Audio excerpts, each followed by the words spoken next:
CBSE का नया language pattern, नए सत्र में 6वीं से 3 भाषा फॉर्मूला लागू, अंग्रेजी बनी ऑप्शन। सीबीएसई शैक्षिक सत्र 2026-27 से 6वीं कक्षा से 3 भाषा फॉर्मूला लागू करेगा।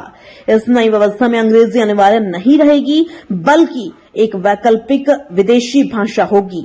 छात्रों को 3 भाषाएं पढ़नी होंगी, जिनमें से कम 2 भारतीय भाषाएं अनिवार्य होंगी।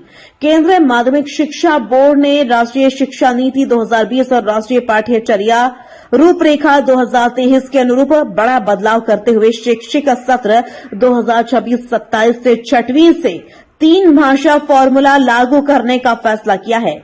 इस नई व्यवस्था के तहत अंग्रेजी अब अनिवार्य विषय नहीं रहेगी, बल्कि इसे विदेशी भाषा के रूप में रखा जाएगा। नए पैटर्न के अनुसार 6वीं से छात्रों को 3 भाषाएं पढ़नी होंगी, जिनमें कम से कम 2 भारतीय भाषाएं अनिवार्य होंगी।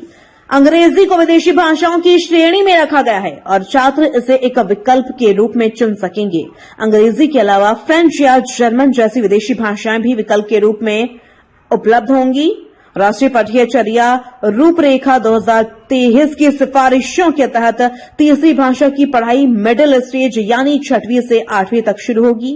रूपरेखा में कहा गया है कि किसी नई और अपरिचित तीसरी भाषा को सीखने के लिए अधिक समय और अभ्यास की आवश्यकता होती है। इसमें इस बात पर जोर दिया गया है कि छात्रों में बुनियादी संप्रेषण कौशल विकसित करने के लिए पर्याप्त कक्षा घंटे निर्धारित किए जाने चाहिए। इसमें यह भी सुझाव दिया गया है कि तीसरी भाषा को 10वीं तक अनिवार्य किया जा सकता है और 9वीं व 10वीं में भी तीनों भाषाओं की पढ़ाई जारी रहनी चाहिए।